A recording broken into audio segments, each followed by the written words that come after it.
ini adalah antibodi dari hasil vaksinasi. Sehingga meskipun diberikan vaksin yang dapat memberikan kekebalan atau antibodi ini, virus tersebut dapat menghindar atau dia akan lengah gitu ya, jadinya tidak bisa memberikan efek protektif. Selain itu juga akibat dari mutasi ini dia dapat mempengaruhi afinitas virus. Jadi perlekatan virus pada reseptor ini akan meningkat sehingga virus tersebut virulensinya akan lebih tinggi pula.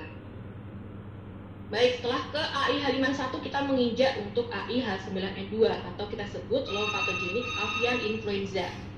Nah, untuk AIH9N2 ini ya di Indonesia, semua isolat itu termasuk dalam clade H9.4.2.5. Nah, kemudian untuk virus AIH9N2 ini yang ditemukan di Indonesia selama tahun 2019 sampai 2020, ini didominasi oleh H9N207-17.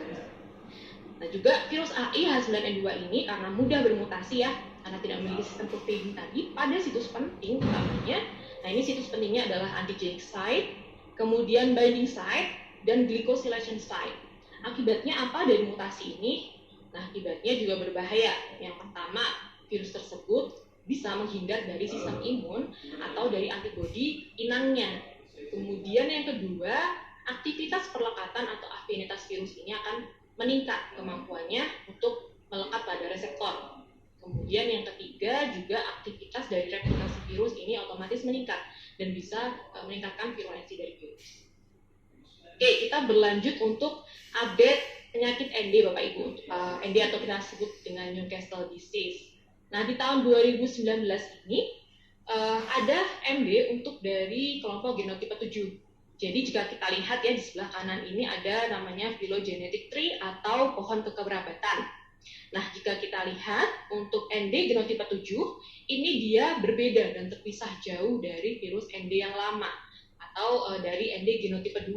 Contohnya adalah SOTA. Nah, untuk ND genotipe 7 ini dia sifatnya phylogenik, jadi keganasannya tinggi. Nah, ini untuk genotipe 7 ini dibagi menjadi 2 subgenotipe yang beredar di Indonesia ya, ada 2. Yang pertama ada genotipe 7H, kemudian ada genotipe 7A atau bisa disebut genotipe 7I. Jadi ini hanya penamaan saja yang berbeda, tetapi dia masih masuk dalam kategori yang sama.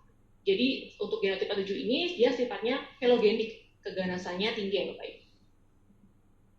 Lalu bagaimana untuk update kasus IB atau infectious bronchitis yang sering menyerang untuk saluran pernafasan ayam.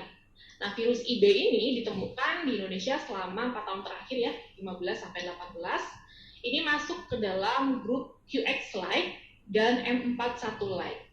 Nah, yang perlu kita tekankan ya di sini adalah yang grup QX-like. Jadi grup QX-like ini masuk ke IB varian. Nah, ini ditemukan pada ayam pedaging, petelur, dan juga pembibit.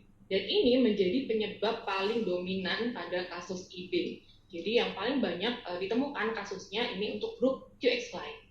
Sedangkan untuk grup M41-like ini baru ditemukan pada ayam pedaging.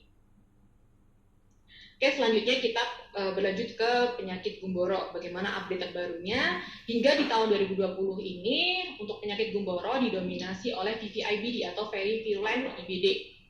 Dia ini mengalami mutasi yaitu pada protein PP2 yang termasuk dalam segmen A.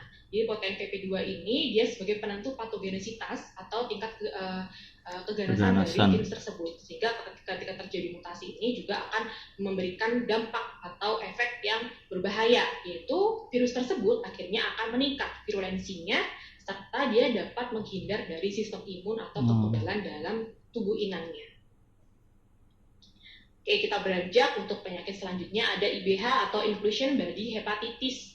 Nah, jika kita dari PT Medion ya, ini sudah mengidentifikasi ya bersama dengan dari Universitas Gadjah Mada dan Udayana untuk IBH ini yang ditemukan adalah masuk ke dalam FADV grup 1. Nah, ini dalam di Indonesia ini ada di spesies D dan E dan yang ditemukan ini untuk serotipe 11 dan serotipe 8B.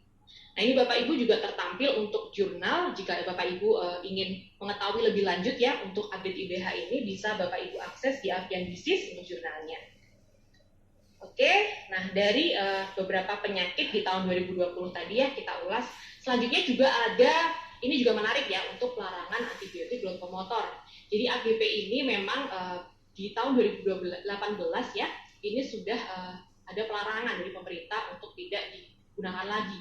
Nah ini juga menjadi tantangan ya bagi peternak-peternak karena otomatis dia akan berusaha untuk meningkatkan bagaimana supaya sistem pencernaan dalam tubuh ayam ini optimal